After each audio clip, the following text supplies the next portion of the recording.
मुंबई हमले के वक्त यूपीए सरकार हर मोर्चे पर नाकाम रही थी। ना हमला रोक पाई, ना गुनहगारों को पकड़ पाई, पाकिस्तान को ना सबक सिखा पाई। और पीएम मोदी आतंकी तहव्वुर राणा को लेकर आए तो उस पर भी कांग्रेस के नेता क्रेडिट लूटने के लिए धक्का मार गए। हट, मुझे लेने दो क्रेडिट।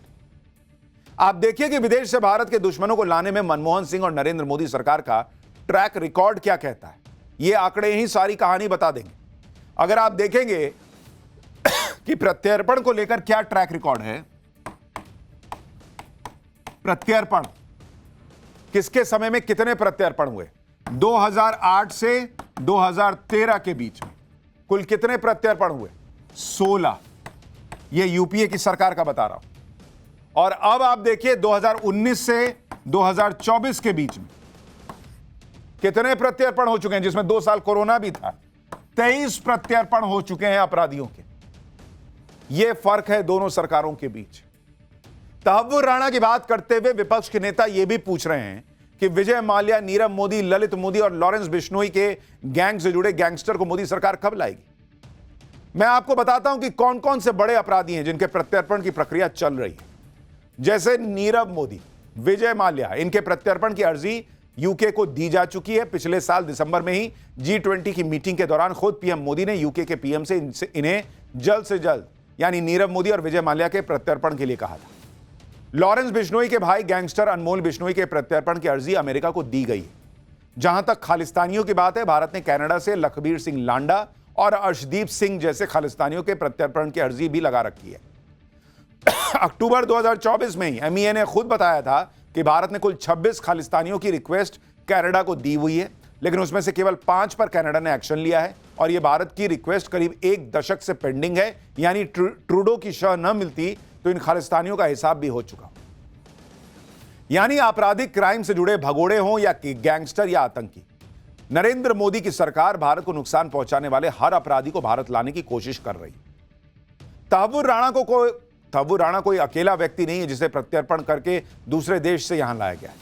पिछले कुछ सालों में मोदी सरकार कई वांटेड लोगों को पकड़कर लाई।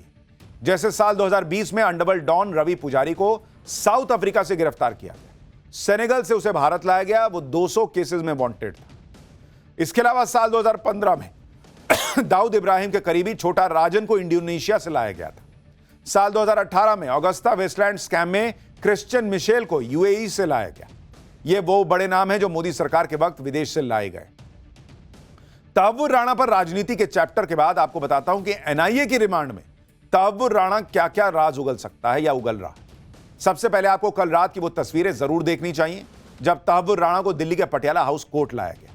तहव्वुर राणा को भारी सुरक्षा के बीच कोर्ट में पेश किया गया। काफिले में बख्तरबंद गाड़ियां थी, दिल्ली पुलिस की special weapons and tactics team थी और इस काफिले में पुलिस की वैन थी। माना जा रहा है कि एक सामान्य कैदी के तौर पर तहव्वुर राणा को इसी वैन में लाया गया। कल रात को करीब 2 बजे पटियाला हाउस कोर्ट ने तहव्वुर राणा को 18 दिन की पुलिस कस्टडी में भेज दिया। एनआईए ने कोर्ट को बताया कि मुंबई हमले से जुड़ी बड़ी साजिश का सच सामने लाने के लिए राणा से पूछताछ की जाएगी, इसलिए एनआईए को राणा की कस्टडी सौंप दी गई। तहव्वुर राणा अब अगले 18 दिन तक एनआईए के रिमांड में रहेगा। तहव्वुर राणा से क्या क्या सवाल होंगे इसकी भी लिस्ट तैयार है।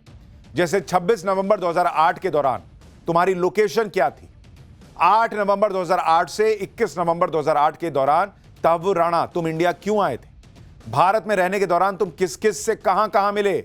यह बहुत इंपॉर्टेंट सवाल है क्योंकि भारत में भी इसके कौन कौन साथी हैं वो पता चलेगा। डेविड कोलमैन हेडली को कब से जानते हो, उसको फेक वीजा देकर भारत में क्यों भेजा था। लश्कर तैयबा के चीफ हाफिज सईद को कैसे जानते हो और हाफिज से तुम्हारी पहली बार मुलाकात कब और कहां हुई थी। तुमने लश्कर तैयबा की मदद कैसे की थी, मदद करने के बदले में लश्कर ने तुम्हें क्या दिया। पाकिस्तानी आर्मी और आईएसआई तुम लोगों की मदद कैसे करती है। टारगेट पर हमले की इंस्ट्रक्शन क्या तुम्हें आईएसआई देती है। आईएसआई की प्लानिंग क्या थी, जिन जगहों पर हमले हुए वो ही टारगेट थे या भारत के कुछ और निशान टारगेट भी थे जिनको तुम पूरा नहीं कर पाए। हमलों में आईएसआई की तरफ से सिर्फ मेजर इकबाल और समीर अली शामिल थे या कुछ और बड़े अधिकारी भी शामिल थे। आतंक फैलाने की प्लानिंग को फाइनेंस कौन करता है। क्या आईएसआई के अलावा पाकिस्तान सरकार को भी आतंकी हमलों की जानकारी थी। यानी तहव्वुर राणा जैसे जैसे जवाब देगा, भारत में उसके साथी, आईएसआई के साथी, पाकिस्तान के साथी एक्सपोज होंगे और पाकिस्तान दुनिया के सामने एक्सपोज होगा। तहव्वुर राणा से पहली दौर की पूछताछ शुरू हो चुकी है। खबर है कि एनआईए जांच के दौरान तहव्वुर राणा को मुंबई ले जा सकती है। उसे उन जगहों पर भी ले जाया जा सकता है जहां वो साल 2008 में हमले से ठीक पहले गया था। तहव्वुर राणा से किस तरह पूछताछ हो रही है, उसके एनआईए हेडक्वार्टर में कैसे उसे रखा गया है, इसकी डिटेल भी आपको बताता हूं। खबरों के मुताबिक दिल्ली में एनआईए हेडक्वार्टर में ग्राउंड फ्लोर पर राणा को रखा गया है। उसे 14 बाई 14 के स्पेशल सेल में रखा गया है। सेल में सीसीटीवी लगा हुआ है, बेड है, टॉयलेट है। तहव्वुर राणा से आज सुबह 10 बजे पूछताछ शुरू हुई। एनआईए के इंटरोगेशन रूम में भी सीसीटीवी कैमरा लगा हुआ है। एनआईए हर दिन तहव्वुर राणा से पूछताछ करेगी। वो जो भी बताएगा उसका स्टेटमेंट रिकॉर्ड होगा। वो कस्टडी के दौरान नुकसान न पहुंचाए खुद को, इसका भी खास ध्यान रखा जा रहा है। तहव्वुर राणा जैसे आतंकी को अमेरिका से भारत लाना आसान नहीं था।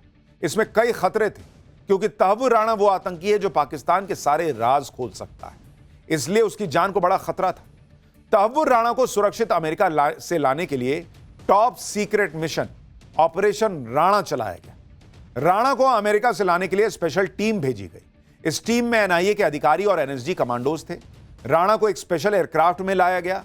दावा किया जा रहा है कि उसे सुरक्षित लाने के लिए पूरे रास्ते एनआईए के अधिकारी उसका हाथ पकड़कर बैठे हुए थे, ताकि वो खुद को कोई चोट ना पहुंचा सके। फ्लाइट के दौरान सुरक्षा एजेंसियां पूरे ऑपरेशन की रियल टाइम मॉनिटरिंग कर रही थी। जब उसे दिल्ली लाया गया तो यहां भी सिक्योरिटी से जुड़े लोगों को फोन किए गए, ताकि किसी की तरह की कोई जानकारी, उन जो सिक्योरिटी के लोग थे उनसे फोन ले लिए गए, ताकि किसी को कोई जानकारी लीक ना हो सके। मीडिया से दूरी बनाने के लिए उसे एयरपोर्ट से दूसरे गेट से नॉन ट्रांसपेरेंट जेल वैन से ले जाया गया। यानी कुल मिलाकर जब तक तहव्वुर राणा एनआईए हेडक्वार्टर नहीं पहुंच गया, तब तक देश की सुरक्षा एजेंसियों ने चैन की सांस नहीं ली। अब एनआईए की कस्टडी में तहव्वुर राणा अपनी जुबान खोलेगा तो बड़े खुलासे हों। लेकिन अब अमेरिका के न्याय विभाग ने एक खुलासा किया है, जिसके मुताबिक तहव्वुर राणा ने मुंबई अटैक के दौरान मारे गए लश्कर आतंकवादियों की तारीफ की थी। तहव्वुर राणा ने डेविड हेडली से कहा था कि भारत के लोगों के साथ तो ऐसा ही होना चाहिए। राणा ने कहा था कि मारे गए आतंकियों को पाकिस्तान का सर्वोच्च सम्मान निशान हैदर दिया जाना चाहिए। निशान हैदर पाकिस्तान का सर्वोच्च सैन्य वीरता पुरस्कार है और सिर्फ सैनिकों को दिया जाता है। यानी इस तहव्वुर राणा की नजर में वो आतंकी पाकिस्तान के सैनिकों से कम नहीं थे। हालांकि उसका थॉट प्रोसेस ठीक ही है, क्योंकि वहां पे सैनिक जो है वो आतंकी ही टाइप है।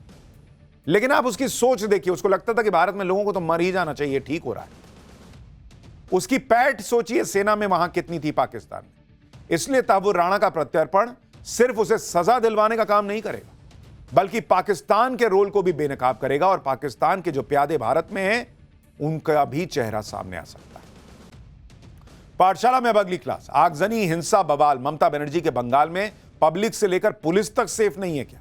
बंगाल के मुर्शिदाबाद में भीड़ का वो तांडव जिसे देखकर रूह कांप जाएगी, ऐसी ऐसी तस्वीरें आई हैं। अब उसका चैप्टर।